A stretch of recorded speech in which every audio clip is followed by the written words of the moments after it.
Good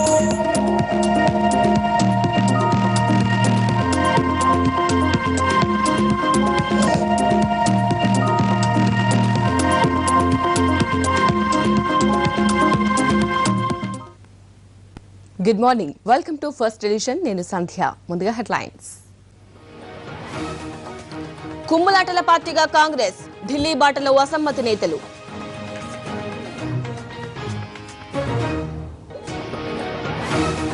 చట్టసభలను కుదిపేస్తున్న Telangana issue. అసెంబ్లీలో అఖిలపక్ష భేటీ ఏర్పాటు చేసిన స్పీకర్.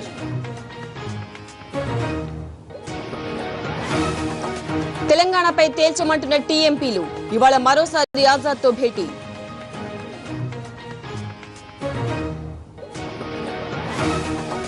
సెకండ్ ఫేజ్ బైపోల్స్ పై ఈసీ కసరత్తు. మే చివర్లో ఎన్నికలకు ఏర్పాట్లు.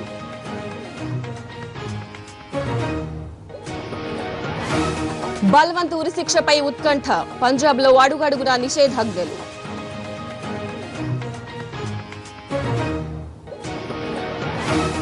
సిబిఐ చేతికి ఆర్మీ చీఫ్ సంభాషణల టేప్. ఇంకా సాక్ష్యాలున్నాయంటున్న సపోర్టర్స్.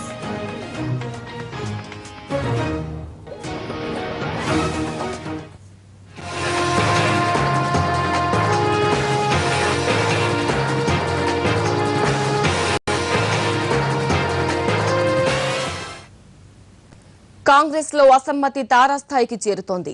ఉప ఎన్నికల్లో ఓటమే ఆయుధంగా కిరణ్ పై కత్తులు నూరుతున్న ఆయన ప్రత్యర్థి వర్గం అధిష్టానం దగ్గర పంచాయతీ పెట్టేందుకు ఢిల్లీ వెళ్తోంది. శత్రువుకు శత్రువు మిత్రుడు అన్నట్టు సీఎం వ్యతిరేకులంతా ఏకమవుతున్నారు. మరోవైపు సీఎం వర్గం కూడా కిరణ్ కు మద్దతుగా ఢిల్లీలో తమ గళం వినిపించేందుకు ప్లాన్ చేస్తోంది. కాంగ్రెస్ లో అసమ్మతి కాక పెరుగుతోంది. ఉప ఎన్నికల్లో ఓటమికి బాధ్యత వహిస్తూ సీఎం కిరణ్ కుమార్ రెడ్డి తప్పుకోవాలని డిమాండ్ చేస్తున్న నేతలు ఢిల్లీ బాట పడుతున్నారు.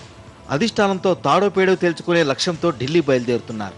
శత్రువుకు శత్రువు మిత్రుడు అన్నట్లు ఏకమవుతున్న నేతలంతా వ్యక్తిగత సొంత పనుల పేరుతో ఢిల్లీ ఫ్లైట్ ఎక్కుతున్నప్పటికీ అందరి లక్ష్యం సీఎం మార్పే. సీఎంకి వ్యతిరేకంగా ఢిల్లీ పయనమవుతున్న నేతల్లో PCC chief Botsa Satyanarayana, deputy CM Damodara Rajanarasimha, మంత్రి డిఎల్ రవీంద్రారెడ్డి, మాజీ మంత్రులు పెద్దిరెడ్డి రామచంద్రారెడ్డి, శంకర్రావు ఉన్నారు. కేంద్ర మంత్రి పనబాక లక్ష్మి ఇంట్లో జరిగే రిసెప్షన్ కు హాజరయ్యేందుకు నేడు ఢిల్లీ వెడుతున్నారు పీసీసీ చీఫ్ బొత్స సత్యనారాయణ. పేరుకు వెళ్లేది ఫంక్షన్ కే అయినా ఉప ఎన్నికల ఫలితాల తర్వాత ఢిల్లీ వెడుతున్న ఆయన పార్టీ పెద్దలను కలిసి ఓటమికి వివరణివ్వబోతున్నారు. పనిలో పనిగా సీఎం తీరు, ఎలక్షనీరింగ్ లో కిరణ్ వైఫల్యాన్ని ఎత్తిచూపబోతున్నారు బొత్స. సొంత పనుల మీద ఢిల్లీ వెడుతున్నానంటున్న మంత్రి డిఎల్ కూడా సీఎంకి వ్యతిరేకంగా ఓ చేయి వేయబోతున్నారు. ఉప ఎన్నికల్లో పార్టీ ఓటమికి బాధ్యత వహిస్తూ ఇప్పటికే మంత్రి పదవికి రాజీనామా లేఖను సోనియాకు పంపిన డిఎల్ దానికి దారితీసిన పరిస్థితులను వీలుంటే మేడంకు లేదా పార్టీ అగ్రనేతల చెవిన వేయాలనుకుంటున్నారు. సీఎంను మార్చుకుంటే రాష్ట్రంలో కాంగ్రెస్ కు అధోగతే అనే వాదనను ఆయన ప్రధానంగా వినిపించనున్నారని తెలుస్తోంది. సీఎం తీరుపై కారాలు మిరియాలు నూరుతున్న డిప్యూటీ సీఎం దామోదర రాజనరసింహ కూడా హస్తిన పర్యటన పెట్టుకున్నారు. ఆయన కూడా సీఎంను మార్చమని కోరేందుకు ఇదే సరైన అదనుగా భావిస్తున్నారు. ఇక సీఎం సొంత జిల్లా చిత్తూరుకు చెందిన మాజీ మంత్రి పెద్దిరెడ్డి రామచంద్రారెడ్డి కూడా ఢిల్లీ వెళుతున్నారు. సీఎంను మార్చాలంటూ గతంలోనే అధిష్టానాన్ని కలిసి కోరిన పెద్దిరెడ్డి ఇప్పుడు మళ్లీ ఆ నినాదం అందుకున్నారు. అసెంబ్లీ ముగియగానే పదవికి రాజీనామా చేయాలనుకుంటున్న పెద్దిరెడ్డి రాజీనామా పత్రాన్ని అధినేత్రికి ఇవ్వాలని భావిస్తున్నారు. ఇక మాజీ మంత్రి శంకర్రావు కూడా ఢిల్లీ వెళ్లబోతున్నారు. అయితే వీరితో సంబంధం లేకుండా ఆయన ఒక్కరే హైకమాండ్ పెద్దలను కలవబోతున్నారు. సీఎం వైఫల్యాల పేరుతో ఓ పెద్ద ఫైల్ తయారు చేసిన ఆయన దాన్ని హైకమాండ్కి ఇస్తామంటున్నారు. ఒకవైపు అసమ్మతి నేతలంతా ఢిల్లీ బాట పట్టి హైకమాండ్కు ఫిర్యాదు చేసేందుకు సిద్ధమవుతుంటే మరోవైపు సీఎం వర్గం కూడా అధిష్టానం ముందు తమ వాదన వినిపించేందుకు సిద్ధమవుతోంది. ప్రత్యర్థులు చేస్తున్న ప్రచారాన్ని తిప్పికొట్టడమే లక్ష్యంగా సీఎం వర్గీయులు ఢిల్లీ వెళ్లబోతున్నారు. టీ కాంగ్రెస్ ఎంపీలతో రాష్ట్ర కాంగ్రెస్ వ్యవహారాల ఇన్ఛార్జ్ ఆజాద్ ఇవాళ మరోసారి భేటీ కానున్నారు. పార్లమెంటు సమావేశాలు సజావుగా సాగేందుకు సహకరించాలని నిన్నటి భేటీలో టీ ఎంపీలకు ఆజాద్ కోరారు. రాష్ట్రంలో క్షేత్రస్థాయి ఇబ్బందులున్నాయని, రెచ్చగొట్టే నేతలను నియంత్రించాలని ఆజాద్ ను టీఎంపీలు కోరారు. ఇవాళ మరోసారి భేటీ సమావేశమై రాష్ట్రంలో సమస్యలపై కూలంకషంగా చర్చిద్దామని ఎంపీలకు ఆజాద్ తెలిపినట్లు సమాచారం. రాజకీయ పార్టీలకు కేంద్ర ప్రభుత్వం మరోసారి పరీక్ష పెట్టనుందా? అఖిలపక్షానికి ఏకాభిప్రాయమే ప్రాతిపదికన? చిదంబరం వ్యాఖ్యలు ఎవరిని ఇరుకున పెట్టేందుకు బంతి మళ్లీ రాష్ట్రం కోర్టులోకి వచ్చేసినట్టేనా? సందట్లో సడేమియాగా టీఆర్ఎస్ పెడుతున్న మెలికేంటి? Watch this story. తెలంగాణ అంశం మరోసారి రాష్ట్ర రాజకీయాలను కుదిపేస్తోంది. ఇటు అసెంబ్లీ అటు పార్లమెంట్లో ప్రస్తుతం తెలంగాణే హాట్ టాపిక్. నేతలు తెలంగాణ అంశాన్ని జోరుగా ప్రస్తావించడంతో కేంద్ర హోంమంత్రి బంతిని మళ్లీ రాష్ట్రం కోర్టులోకే నెట్టేశారు. పార్టీల్లో ఏకాభిప్రాయంతోనే సమస్యకు పరిష్కారమని తేల్చేశారు. పార్టీలు సహకరించకుండా తెలంగాణ విషయంలో కేంద్రం ఏమీ చేయలేదని చిదంబరం చేతులెత్తేశారు. చిదంబరం వ్యాఖ్యలను రాష్ట్రంలోని నేతలు తప్పుపడుతున్నారు. ఏకాభిప్రాయం పేరుతో ఇంకెన్నాళ్లు కాలయాపన చేస్తారంటూ ఫైర్ అవుతున్నారు. రాష్ట్రాన్ని రావణ కాష్టం చేసేందుకే చిదంబరం నిర్ణయించుకున్నారని టీడీపీ నేతలు మండిపడ్డారు. అందరి అభిప్రాయాలను సేకరించే శ్రీకృష్ణ కమిటీ నివేదిక ఇచ్చారని, నిర్ణయం తీసుకోవాల్సింది ఇక కేంద్రమేనని ధూళిపాళ్ల నరేంద్ర అన్నారు. ఇక చిదంబరం తన వ్యాఖ్యలతో తెలంగాణ ప్రజలను అవమానించారని మరో నేత రేవూరి ప్రకాష్ రెడ్డి విమర్శించారు. తెలంగాణకు అనుకూలంగా నిర్ణయం తీసుకోవాలని వివిధ సందర్భాల్లో తాము కేంద్రానికి స్పష్టం చేసినట్లుగా గుర్తు చేశారు. చిదంబరం ఏకైక లక్ష్యం ఆంధ్రప్రదేశ్ని రావణ కాష్టంగా రగల్చడమే చిదంబరం యొక్క లక్ష్యం. ఆయన మనసులో మాట ఆయన రాసిన పుస్తకంలోనే చెప్పడం జరిగింది. ఆయన రగిల్చిన నిప్పు ఇవాళ రాష్ట్రాన్ని అంతా కూడా అంటుకొని అగ్ని జ్వాలల్లో రాష్ట్రం రగిలిపోతూ ఉంది. ఆంధ్రప్రదేశ్ పరిస్థితిని మరింత దిగజార్చే విధంగా, మరింత విద్వేషాలు రెచ్చగొట్టే విధంగా ఆయన యొక్క ప్రవర్తన కానీ, ఆయన యొక్క వ్యాఖ్యలు కానీ ఆంధ్రప్రదేశ్ యొక్క తన యొక్క తమిళనాడు రాష్ట్రం కోసం, తమిళనాడు రాష్ట్రంలో అభివృద్ధి చేసుకోవాలనే దృక్పథంతోనే ఇక్కడ ఈ యొక్క నిప్పుని ఆయన నిరంతరం పెట్రోల్ బోజు మండిస్తూ ఉన్నాడనే దానికి ఆయన వ్యాఖ్యలే నిదర్శనం. కాబట్టి నా ఉద్దేశం ఇవాళ అన్ని రాజకీయ పార్టీలని పిలిచి మళ్ళీ అఖిలపక్షం అవసరం లేదు. ఎందుకంటే ఎన్నో సమావేశాలు జరిగినాయి. ఇస్తారా, ఇవ్వరా, విడగొట్టరా, ఏం చేస్తారనేది కేంద్ర ప్రభుత్వం స్పష్టం చేయాల్సిన అవసరం ఉంది. చిదంబరం గారు పార్టీలలో స్పష్టత లేదని చెప్పి మాట్లాడడం అనేది తెలంగాణ ప్రజలను మోసం చేయడం కిందకే వస్తుంది.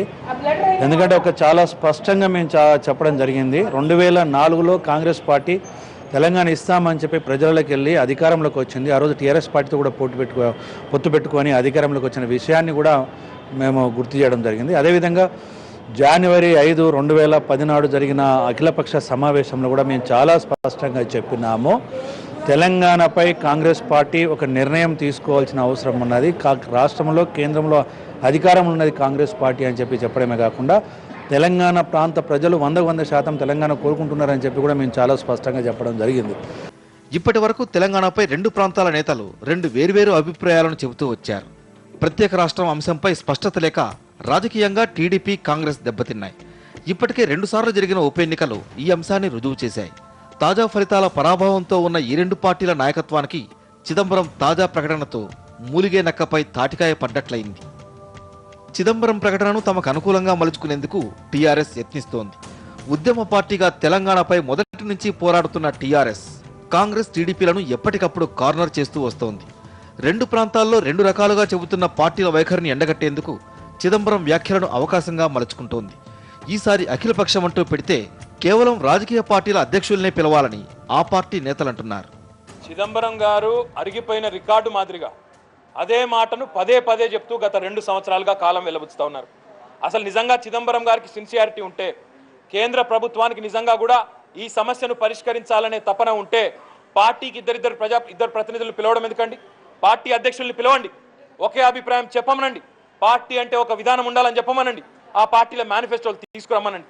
పార్టీలు మేనిఫెస్టోల్లో ఏ మాట ఇచ్చాయి, ఏ మాట ఇచ్చి ఓట్లు తెచ్చుకున్నారు, అవే మాటలకు కట్టుబడి ఉండాలని చెప్పి డిమాండ్ చేయమనండి చిదంబరం గారిని. తెలంగాణ విషయంలో కేంద్రంపై ఒత్తిడి పెరుగుతున్న నేపథ్యంలో అఖిలపక్షం అంశం మరోసారి తెరపైకొస్తోంది. అయితే కాంగ్రెస్ పార్టీలో స్పష్టత లేకుండా ఆ పార్టీ మరోసారి అఖిలపక్షం వైపు అడుగులు వేస్తుందా అన్నది ప్రశ్నార్థకంగా మారింది. ఒక్కరినే అఖిలపక్ష భేటీకి పిలవాలని టీఆర్ఎస్ ఒత్తిడి చేస్తున్న నేపథ్యంలో కాంగ్రెస్ ఎలా స్పందిస్తుందని ఆసక్తిగా మారింది. రాష్ట్రంలో ఒక ఉపసమరం ముగియగానే మరో ఉప ఎన్నికలు ముంచుకొస్తున్నాయా? సెమీఫైనల్ గా భావిస్తున్న సెకండ్ ఫేజ్ బైపోల్స్ ఎప్పుడుంటాయి? ఇప్పటికే పార్టీలన్నీ రెండో ఉపసమరానికి సిద్ధమై సన్నాహాల్లో నిమగ్నమయ్యాయి. మరి ఈసీ అందుకు సిద్ధమైనా? Watch the story. రాష్ట్రంలో మరో ఉపసమరం మొదలు కాబోతోంది. 7 నియోజకవర్గాలకు ఉప ఎన్నికలు ముగిశాయో లేదో మళ్లీ మరో బైపోల్స్ పై చర్చ మొదలైంది. ఈ ఎన్నికలు ఎప్పుడుంటాయా అన్న ఆసక్తి సర్వత్రా వ్యక్తమవుతోంది. ఈసారి 18 అసెంబ్లీ నియోజకవర్గాలతో పాటు నెల్లూరు లోక్సభ స్థానానికి ఉప ఎన్నికలు జరగనున్నాయి. జగన్ వర్గ ఎమ్మెల్యేలపై వేటు, రాజీనామాలతో ఖాళీ అయిన 17 స్థానాలకు తోడు చిరంజీవి రాజ్యసభకు వెళ్లడంతో తిరుపతిలోనూ ఉప ఎన్నికలు జరగనున్నాయి. 2014 ఎన్నికలకు సెమీఫైనల్స్ గా భావిస్తున్న ఈ ఎన్నికలకు పార్టీలు ఇప్పటికే సన్నద్ధమవుతున్నాయి. వైఎస్ఆర్ కాంగ్రెస్ పార్టీ ఇప్పటికే ప్రచారాన్ని మొదలుపెట్టింది. టీడీపీ, కాంగ్రెస్ పార్టీలు కూడా అభ్యర్థుల ఖరారులో నిమగ్నమయ్యాయి. ఇక కేంద్ర ఎన్నికల సంఘం కూడా ఉప ఎన్నికల నిర్వహణపై కసరత్తు చేస్తోంది. ఇప్పటికే రాష్ట్ర ప్రధాన ఎన్నికల అధికారి కేంద్ర ఎన్నికల కమిషనర్లను కలిసి ఉప ఎన్నికలపై చర్చించారు.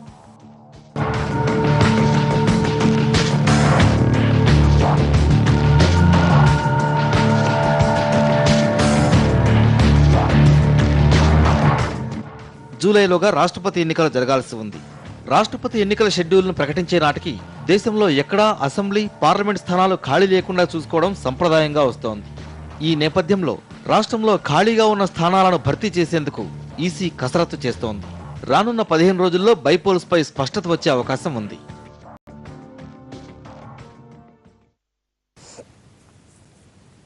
ఎంఆర్ కేసులో ప్రధాన నిందితుడు బీపీ ఆచార్యకు హైకోర్టులో చుక్కెదురైంది. సీబీఐ కోర్టు అనుమతించిన బెయిల్ను హైకోర్టు కొట్టివేసింది. వెంటనే ఆచార్యను లొంగిపోవాల్సిందిగా ఆదేశించింది.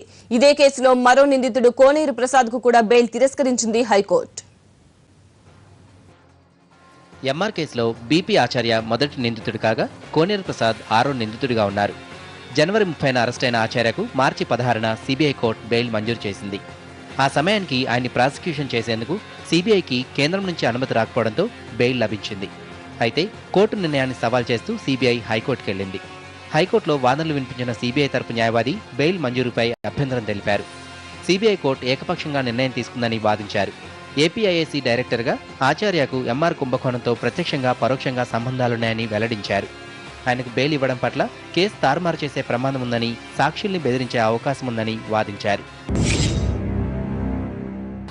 దీనిపై వాదించిన ఆచార్య తరపు లాయర్ ప్రాసిక్యూషన్కు అవకాశం లభించకపోవడం వల్లే బెయిల్ మంజూరు చేసినట్లు స్పష్టం చేశారు. రెండు వైపులా వాదనలు విన్న హైకోర్టు కేసులో ఇన్వెస్టిగేషన్, ఎంక్వైరీ, ట్రయల్ పేరుతో 3 దశలున్నాయని తెలిపింది. ఫిబ్రవరి 1న సీబీఐ ఛార్జ్షీట్ సమర్పించినందున ప్రస్తుతం ఎంఆర్ కేసు ఎంక్వైరీ స్టేజ్లో ఉందని వివరించింది. ఈ దశలో బెయిల్ ఇవ్వడం సమంజసం కాదని అభిప్రాయపడింది. ప్రాసిక్యూషన్కు బెయిల్కు సంబంధం లేదన్న హైకోర్టు ఆచార్య బెయిల్ను రద్దు చేసింది. తక్షణమే సీబీఐ కోర్టులో లొంగిపోవాల్సిందిగా ఆయన్ను ఆదేశించింది. ఇదే కేసులో మరో నిందితుడు కోనేరు ప్రసాద్ బెయిల్ పిటిషన్ పైన హైకోర్టులో వాదనలు జరిగాయి. ఆయనకు ఈ కేసుతో ప్రత్యక్షంగా సంబంధం లేదని వాదించారు కోనేరు తరపు న్యాయవాది. ఈ వాదనను ఖండించిన పబ్లిక్ ప్రాసిక్యూటర్ కోనేరుకు బెయిల్ ఇవ్వరాదని కోరారు. ఎంఆర్ విల్లాల విక్రయానికి సంబంధించి పత్రికల్లో ఎలాంటి ప్రకటనలు ఇవ్వకుండా అక్రమాలకు పాల్పడ్డారని వాదించారు. కొన్ని ఫ్లాట్లను బ్లాక్ చేసి వాటిని ఎక్కువ ధరకు అమ్ముకున్నట్లు తెలిపారు. ఏపీఐఏసీకి వాటా తగ్గడం వెనుక కోనేరు కీలక పాత్ర పోషించారని వాదించారు పబ్లిక్ ప్రాసిక్యూటర్. ఇలాంటి నిందితుడికి బెయిల్ మంజూరు చేస్తే కేసును తారుమారు చేస్తారని, సాక్షుల్ని కూడా బెదిరిస్తారని వాదించారు. హైకోర్టు కూడా పబ్లిక్ ప్రాసిక్యూటర్ వాదనతో ఏకీభవించింది. కోనేరు ప్రసాద్ శుక్రవారం సీబీఐ కోర్టులో లొంగిపోయే అవకాశాలున్నాయి. ఇక ఇదే కేసులో మరో నిందితుడు సునీల్ రెడ్డి హైకోర్టులో బెయిల్ పిటిషన్ దాఖలు చేశారు. దీనిపై కౌంటర్ దాఖలు చేయాలని న్యాయస్థానం సీబీఐని ఆదేశించింది. తదుపరి విచారణను ఏప్రిల్ 2కు వాయిదా వేసింది. ఈ కేసులో శ్రీకాంత్ జోషి దాఖలు చేసిన బెయిల్ పిటిషన్పై విచారణను ఈ నెల 30కి వాయిదా వేసింది సీబీఐ కోర్టు. ముందస్తు బెయిల్పై బయట ఉన్న టి రంగారావు వేసిన పార్డన్ పిటిషన్ వచ్చే నెల 3కు వాయిదా పడింది. ఆరోగ్యశ్రీలో మార్పులు చేర్పులకు కసరత్తు చేస్తోంది సర్కార్. ప్రజాధనం ప్రైవేటు పరం కాకుండా జాగ్రత్త పడేందుకు నడుం బిగించింది. పనిలో పనిగా ప్రభుత్వ ఆసుపత్రుల్లో వసతులు మెరుగుపరిచేందుకు అడుగులు వేస్తోంది కిరణ్ సర్కార్. ఆరోగ్యశ్రీ పథకం కాంగ్రెస్ పార్టీని రెండోసారి అధికారంలోకి తీసుకువచ్చిన పథకంగా అంతా భావిస్తారు. 2007లో వైఎస్ఆర్ ప్రారంభించిన ఈ పథకం పేద ప్రజలకు కార్పొరేట్ వైద్యం అందించింది. దశల వారీగా పథకాన్ని విస్తరించారు. ప్రస్తుతం వివిధ రకాలైన 938 ప్రొసీడర్స్ కు ఆరోగ్యశ్రీ కింద ప్రభుత్వ, కార్పొరేట్ ఆసుపత్రుల్లో వైద్యం అందిస్తున్నారు.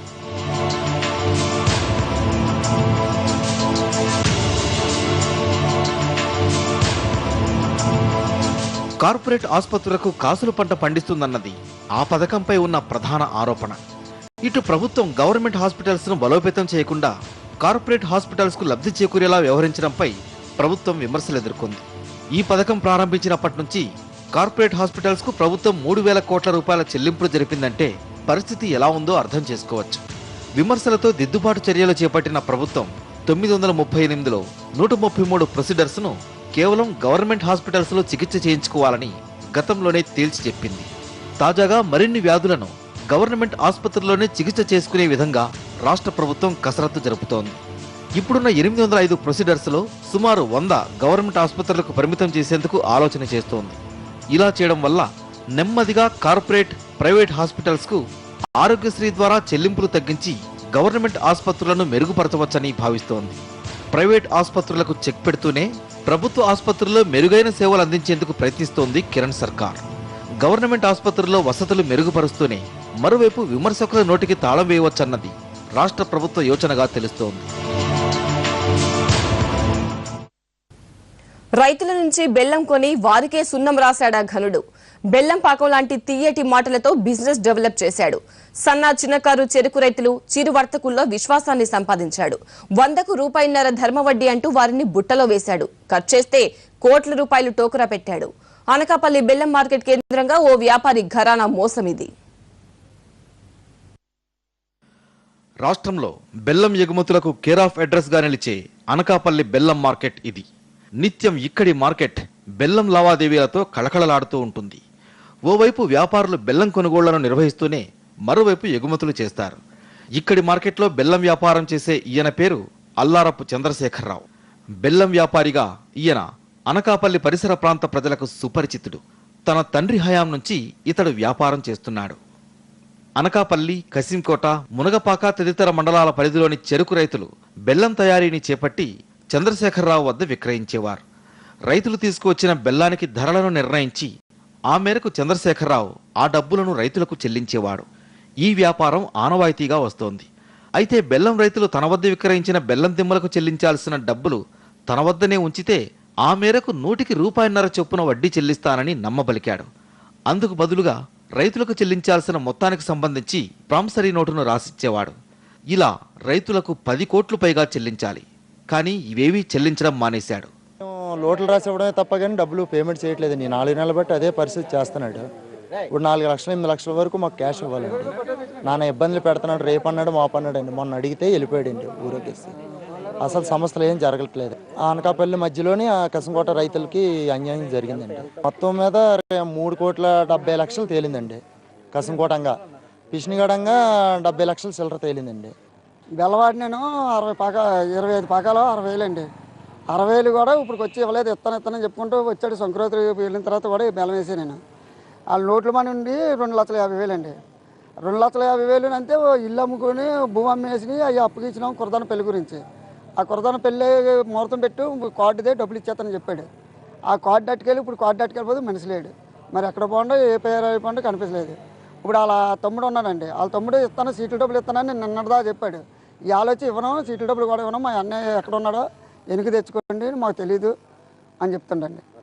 కొద్ది రోజుల క్రితం వరకు కొంతమందికి వడ్డీని చంద్రశేఖరరావు చెల్లించినప్పటికీ వారికి చెల్లించాల్సిన అసలు విషయం మాత్రం పట్టించుకోలేదు. తీరా రైతులంతా ఒత్తిడి చేయడంతో రేపు ఎల్లుండి అని చెప్పి తప్పించుకోవడం ప్రారంభించాడు. అతడిని ఒత్తిడి చేస్తే రైతుల కంటపడకుండా పరారయ్యాడు. 1,00,000 నుంచి సుమారు 10-15 లక్షల వరకు చంద్రశేఖర్ వద్ద డబ్బులు ఉండిపోయిన బాధితులంతా ఇప్పుడు ఒక్కొక్కరు బయటికి వస్తున్నారు. వీరి సంఖ్య రోజురోజుకు పెరుగుతోంది. అనకాపల్లి బెల్లం మార్కెట్లో వ్యాపారం చేసే చంద్రశేఖర్ ఇలా తమను నట్టేట ముంచాడంటున్నారు. సీట్ల సొమ్ము 9 సీట్ల డబ్బులు ఇవ్వాలా, దేనికేది లేదు. ఇదిగో అంటాడు, అదిగో అంటాడు అనుకుంటా పోయి పరారైపోయాడు. వాళ్ళ తమ్ముడు అడిగితే వాళ్ళ తమ్ముడు ఇదిగో ఇచ్చేస్తాం, అదిగో ఇచ్చేస్తాం, సీట్ల సొమ్ము కీర్ చేస్తామని అన్నాడు. కేసు అది పెట్టలేదు. ఇంకో ఇచ్చేస్తాను అంటాడు కదా అని పెట్టలేదు. ఇంకా అలాగా ఇదిగో అదిగో ఇదిగో అదిగో అనుకుంటా జాలం చేసుకుంటూ వచ్చేస్తాడు. ఎలా బాధ పెడుతుండ్రు, మరి ఎందుకు బాధ పెడుతుండ్రో తెలియలేదు. ఆడి పిల్లలకి ఏమవుతుందో, మరి ఆడికి ఏమవుతుందో తెలదు. ఆడు ఉంచుకున్న దానికి ఏమవుతుందో. మమ్మల్ని ఇలా బాధ పెడుతుంది. నచ్చ 50,000 ఇచ్చినాం. ఇగో మా ఆయన రోజు తాగిసి వచ్చి మమ్మల్ని ఇలా కొట్టడం, తిట్టడం, ఇది చేయడం. మనం మా పిల్లలు చూస్తే ఆల్రెడీ సంబంధం వచ్చి ఉన్నది. మరి నచ్చ 50,000 ఆడి చేతులు సిక్కుపడిపోయి ఉన్నాయి. ఇగో ఎత్తాను అగో ఎత్తానని 3 సార్లు తిరిగినా ఆడదాన్ని ఎక్కడికని తిరగలండి. అయితే బాధితులు మాత్రం పోలీసులకు ఫిర్యాదు చేసేందుకు వెనకాడుతున్నారు. భద్రాచలం సీతారామచంద్రుల కళ్యాణానికి వాడే తలంబరాలకు ఓ ప్రత్యేకత ఉంది. చేతితో ఒలిచిన ధాన్యాన్నే తలంబరాలుగా వినియోగిస్తారు. కోటి బియ్యపు గింజలను ఒలిచే బృహత్ కార్యాన్ని కోరుకొండలోని శ్రీ కృష్ణ చైతన్య సంఘం నియమనిష్టలతో పూర్తి చేసింది. ఖమ్మం జిల్లా భద్రాచలంలో వెలిసిన శ్రీ సీతారామచంద్ర స్వామి వారి కళ్యాణానికి ఏటా ధాన్యం నుంచి ఒలిచిన బియ్యాన్ని వాడడం ఆనవాయితీ. ఇందుకోసం తూర్పుగోదావరి జిల్లా కోరుకొండకు చెందిన శ్రీ కృష్ణ చైతన్య సంఘం వరిధాన్యం నుంచి వేరు చేసిన కోటి బియ్యం గింజలను తలంబ్రాల కోసం వినియోగిస్తారు. కొద్ది నెలల ముందుగానే పంట నుంచి సేకరించిన వరిధాన్యాన్ని శ్రీరామనామం జపిస్తూ చేతులతో ఒలిచారు. అలా కోటి బియ్యపు గింజలను తయారు చేసి కోరుకొండ నుంచి భద్రాచలం చేరుకుంటారు.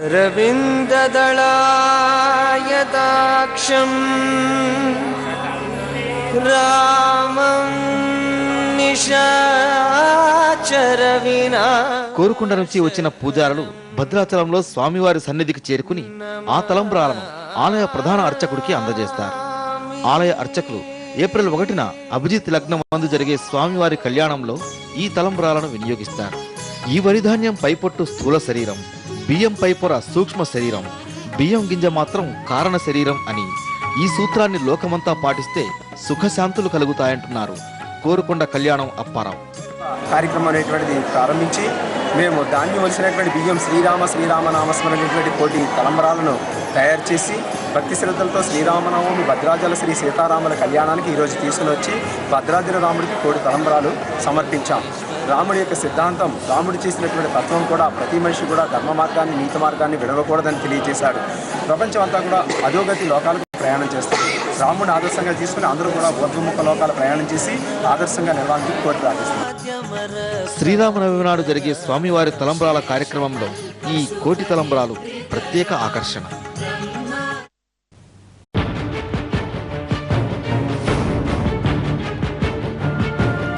ఇందిర ప్రభుత్వం చేపట్టిన ఆపరేషన్ బ్లూ స్టార్ కు సహకరించిన బియాన్ సింగ్ ను చంపేందుకు దిలావర్, బల్వంత్ సింగ్ ప్లాన్ చేశారు. దిలావర్, బల్వంత్ మానవ బాంబులుగా మారారు. దిలావర్ ఫెయిల్ అయితే తాను అటాక్ చేయాలని బల్వంత్ భావించాడు. దిలావర్ సక్సెస్ కావడంతో పోలీసులకు దొరికిపోయాడు. ఈ కేసులో బల్వంత్ సింగ్ తో పాటు మరో 3 నేరస్తులుగా తేల్చింది చండీగఢ్లోని సిబిఐ కోర్టు. బల్వంత్ సింగ్, జగ్తార్ సింగ్ కి ఆగస్టు 1, 2007న ఉరిశిక్ష విధించింది. జగ్తార్ సింగ్ పైకోర్టుకు వెళ్లడంతో ఉరిశిక్ష కాస్త యావజ్జీవ శిక్షగా మారింది. కానీ బల్వంత్ ఎక్కడా అప్పీలు చేయలేదు. దీంతో ఆయన్ను ఈ నెల 31న ఉరి తీయాల్సి ఉంది.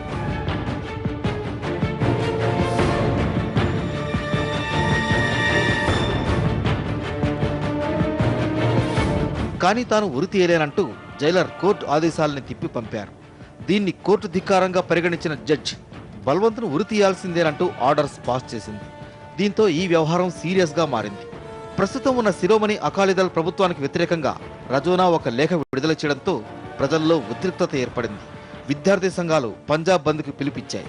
ఉరిశిక్షను వాయిదా వేయించడంతో పాటు దాన్ని యావజ్జీవ శిక్షగా మార్చేందుకు బాదల్ ప్రభుత్వం అన్ని విధాలుగా ప్రయత్నిస్తోంది. ఈ వ్యవహారం ఏ మలుపు తిరిగినా ఆశ్చర్యకరమే.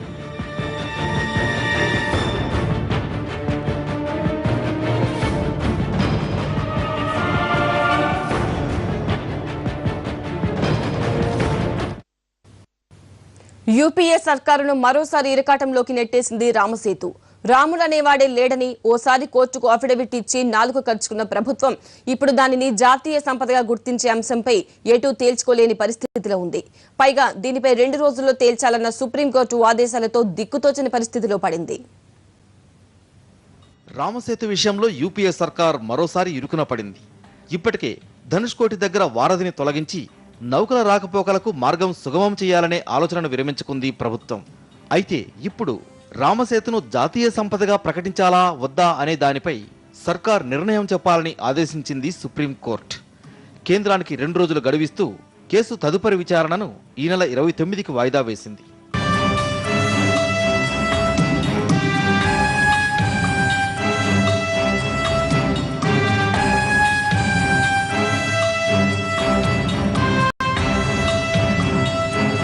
మరోవైపు రామసేతుపై పచౌరీ కమిషన్ రిపోర్టును ఈ కేసులో పిటిషనర్గా ఉన్న జనతా పార్టీ అధినేత సుబ్రహ్మణ్య స్వామికి అందజేయాలని సుప్రీంకోర్టు కేంద్రాన్ని ఆదేశించింది.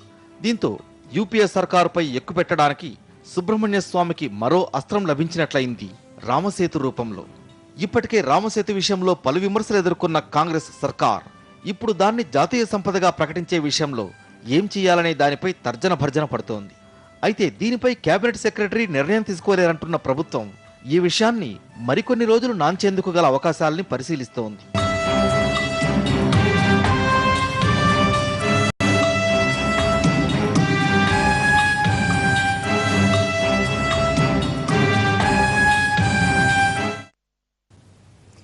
ఇండియన్ బ్యాడ్మింటన్ లో ప్రకాష్ పదుకునే పుల్లెల గోపీచంద్ తర్వాత అంతటి పేరు తెచ్చుకున్న ప్లేయర్ చేతన్ ఆనంద్ మాత్రమే. 4 సార్లు నేషనల్ ఛాంపియన్ గా నిలిచిన స్టార్ ప్లేయర్ ఇప్పుడు అవకాశాల కోసం ఎదురు చూస్తున్నాడు. బ్యాడ్మింటన్ అసోసియేషన్ రాజకీయాలకు బలైపోయిన ఇండియన్ టాప్ స్టార్ కెరీర్ ఇప్పుడు డేంజర్ లో పడింది.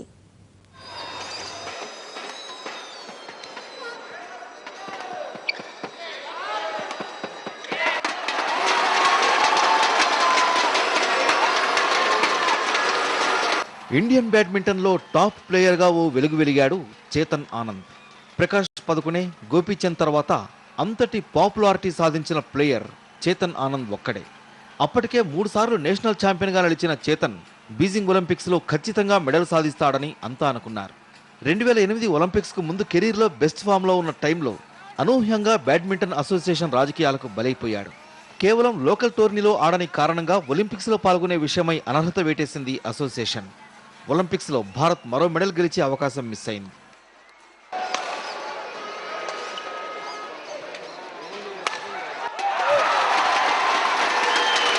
బ్యాడ్మింటన్ అసోసియేషన్లో కీలక పదవిలో ఉన్న పుల్లెల గోపీచంద్తో వ్యక్తిగత విభేదాలు మరింత ఎక్కువ కావడం చేతన్కు అవకాశాలు దూరమయ్యేలా చేశాయంటున్నాయి క్రీడా వర్గాలు. అయితే వీటన్నింటినీ కేర్ చేయని ఆనంద్ 2009లో మరోసారి నేషనల్ ఛాంపియన్గా నిలిచాడు.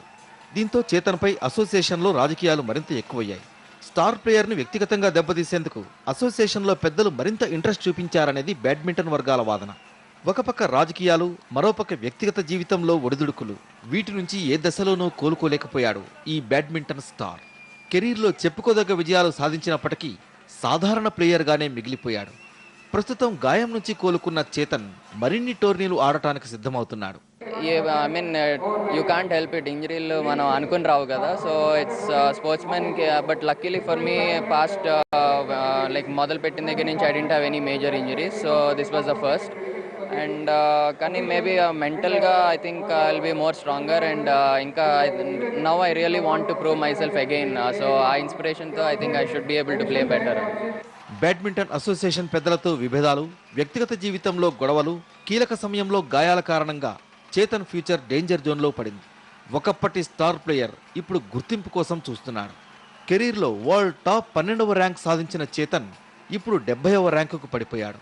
సర్జరీ తర్వాత కూడా ఆట మొదలెట్టిన చేతన్ వరుసగా 2 టోర్నీల్లో ఫైనల్ చేరి ఒక దాంట్లో విజయం సాధించాడు.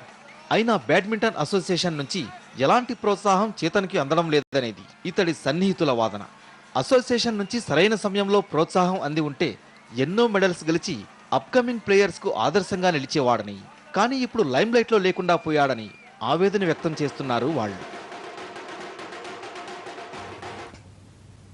ఇవి ఫస్ట్ ఎడిషన్ విశేషాలు. మరి బులెటిన్లో మళ్ళీ కలుద్దాం. నమస్తే.